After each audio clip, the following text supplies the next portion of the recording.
பத்ராசலம் மலை மீது காட்சி தரும் சீதா ராமச்சந்திரமூர்த்தி. தெலுங்கானா மாநிலம் கொத்தக்கூடம் மாவட்டம் பத்ராத்ரியில் பத்ராசலம் மலை மீது சீதா ராமச்சந்திரமூர்த்தி ஆலயம் அமைந்துள்ளது. மலை அடிவாரத்தில் கோதாவரி நதி தவழ்கிறது. ராமாயணத்தோடு தொடர்புடைய தலம் என்பதால் உலகெங்கிலும் உள்ள பக்தர்கள் இங்கு வருகை தருகின்றனர். தல வரலாறு: மேரு மேனகாவின் புதல்வரான பத்ரா ராமபிரானின் அருளை பெற தண்டகாரண்ய காட்டில் கோதாவரி நதிக்கரையில் கடுந்தவம் செய்தார். பத்ரா ராமரை பத்ரகிரி மலை மேல் அமரும்படி வேண்டினார். தவத்தால் மனமெழுந்த ராமர் தான் சீதையை தேடி செல்வதால் சீதையை கண்டுபிடித்து ராவணனை வதம் செய்த பிறகு உன் விருப்பம் நிறைவேறும் என்றார். ஆனால் ராமனால் வாக்கு தந்தபடி ராமாவதாரத்தில் அதனை நிறைவேற்ற இயலவில்லை. இதனால் பத்ரமுனி யாகத்தை மிக தீவிரமாக செய்ய ஆரம்பித்தார். அதன் பின் மகாவிஷ்ணு வைகுண்டராமனாக வலது கையில் சங்கு, இடது கையில் சக்கரமேந்தி சீதை லட்சுமணருடன் விரைந்து வந்து காட்சி தந்தார். ராமர் தனது வனவாசத்தின் போது சீதை லட்சுமணனுடன் இங்கு தங்கியதாகவும் பத்ரமுனியின் வேண்டுகோளுக்கிணங்கி பத்ரமலையின் உச்சியில் அமர்ந்து காட்சி தந்ததால் இத்தலம் பத்ராசலம் எனப்பட்டது. காஞ்சல்லா கோபண்ணா என்ற இயற்பெயர் கொண்ட ராமதாசர் தாசில்தாரராக பணியாற்றி வந்தார். தீவிர ராம பக்தரான இவரே இந்த கோவிலை கட்டினார். கிராம மக்கள் கோவில் கட்ட பணம் வழங்கினார்கள். ஆனால் பணம் போதவில்லை. இதனால் நிஜாமின் அனுமதியின்றி கஜானாவிலிருந்து பணத்தை எடுத்து கோவில் பணிக்கு செலவழித்தார் கோபண்ணா.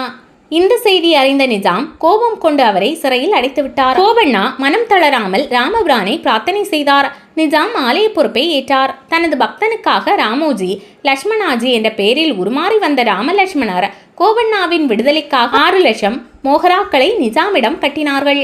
கட்டியதற்காக வாங்கிய ரசீதை கோபண்ணா அறியாமல் அவரது தலையணைக்கு கீழே வைத்துவிட்டு சென்று விட்டனர். காலையில் எழுந்த நிஜாம் தானிஷா இரவில் வந்து பணம் செலுத்தியது ராமலட்சுமணர்கள் தான் என்பதை இறையருளால் உணர்ந்து கொண்டார். கோபண்ணாவை விடுதலை செய்தார். ராமலட்சுமணர் அளித்த பணத்தில் 2 மோகராக்களை மட்டுமே அடையாளமாக எடுத்துக்கொண்டார். அந்த காசுகள் இன்றும் சீதா ராமச்சந்திர சுவாமி தேவஸ்தானத்தில் பார்வைக்கு வைக்கப்பட்டுள்ளன. கோபண்ணா தனது சிறை தண்டனையின் போது இடைவிடாமல் ராமனை துதித்து பாடிய தாசரதி சதகம் என்னும் கீர்த்தனைகள் இன்றளவும் இசைக்கப்பட்டு வருகின்றன. பக்தர் ராமதாஸ் பாடல்களால் ஈர்க்கப்பட்டு சத்குரு ஸ்ரீ தியாகராஜ சுவாமிகள் நேரில் பத்ராசல ராமரை தரிசித்து சில பாடல்களை இயற்றியுள்ளார். கோவில் அமைப்பு: கோவில் 3 பிரிவுகளாக பிரிக்கப்பட்டுள்ளன. ஒன்று பத்ரரின் தலை என்று கருதப்படுகிறது. இங்கு பத்ரருக்கு ஒரு சன்னதி உள்ளது. இங்கு ஒரு பாறை அமைப்பில் ராமரின் கால் தடங்களை காணலாம். இரண்டாவது கோவில் கருவறையாகும். இது பத்ரரின் இதயத்திற்கு சமமாக கருதப்படுகிறது. மூன்றாவது பத்ரரின் காலடியில் அமைந்துள்ள ராஜகோபுரம். கோவில் 4 நுழைவாசல்கள் உள்ளன. பிரதான நுழைவாசலை அடைய 50 படிகள் ஏறி செல்ல வேண்டும். கோவில் கருவறைக்கு நேரெதிரே தங்க முலாம் பூசப்பட்ட கொடிமரம் உள்ளது. இது பஞ்சலோகத்தால் ஆனது. இதில் விஷ்ணுவின் வாகனமான கருடனின் உருவம் பொறிக்கப்பட்டுள்ளது. கருவறை விமானத்தின் உச்சியில் 8 முகம் கொண்ட சுதர்சன சக்கரம் உள்ளது. மலை மேல் அமைந்துள்ள பத்ராசல ராமர் ஆலயத்தின் மூலவர் ஸ்ரீ சீதா ராமசுவாமி. ராமரின் இடப்பக்கம் அடியில் சீதை அமர்ந்த வண்ணம் ராமனுடனும் லட்சுமணனுடனும் தெய்வீக அழகுடனும் காட்சியளிப்பதை பக்தர்கள் நேரில் தரிசிக்கும் போது உணர முடியும்.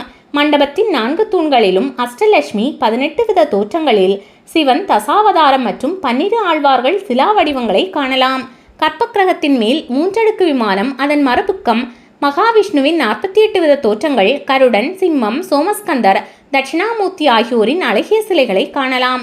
விமானத்தின் சிகரம் ஒரே சலவை கல்லினால் வடிவமைக்கப்பட்டுள்ளது. கோவிலிலிருந்து 32 கிலோமீட்டர் தொலைவில் ராமர் தங்கிய இடமாக கருதப்படும் பர்ணசாலை இருக்கிறது. இங்கு ராமர் இலங்கைக்கு செல்ல போகும் முன்னரும் வரும்போதும் தங்கியதாக செவிவழி செய்திகள் தெரிவிக்கின்றன.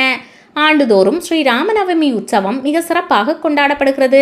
சீதாராம கல்யாண தினத்தன்று உலகெங்கிலும் இருந்து பக்தர்கள் திரளாக வந்து கலந்து கொள்கின்றனர்.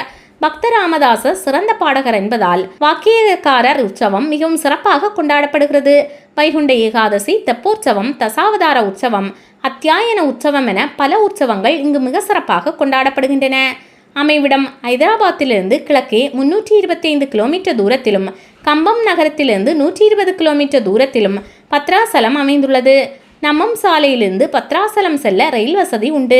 பத்ராசலம் சாலையிலிருந்து கோவிலுக்கு 15 நிமிடத்திற்கு ஒரு முறை பஸ் உள்ளது.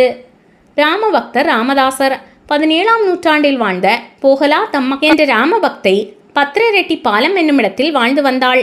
ஒரு நாள் ராமர் அவர் கனவில் தோன்றி முனிவர்களும் யோகிகளும் பத்ரகிரியில் எனது உருவ சிலையை பூஜித்தார்கள், அதை தேடி எடுத்து பூஜை செய் என்றார். அதன்படி மறுநாள் அவள் சிலையை தேடி செல்லும் போது எறும்புமலை என்னுமிடத்தில் உருவ சிலைகள் மறைந்திருந்ததை கண்டாள். உடனே கோதாவரி நீரை குடங்களில் எடுத்து அதன் மேல் ஊற்றியதும் சிலைகள் கண்ணுக்கு தெரிந்தன. தினமும் இவ்வாறு செய்து பக்கத்தில் இருந்த மரங்களிலிருந்து பழங்களை பறித்து நைவேத்தியம் செய்து வந்தார். பின்னர் உள்ளூர் கிராமத்தினர் உதவியோடு மண்டபம் கட்டி வழிபட ஆரம்பித்தனர். சிறிது காலத்திற்கு பிறகு ராமர், எனது பக்தன் இவ்விடத்தில் கோவிலை கட்டுவான் என தம்மக்காவிடம் தெரிவித்தார். அந்த பக்தன் தான் பக்த ராமதாசர்.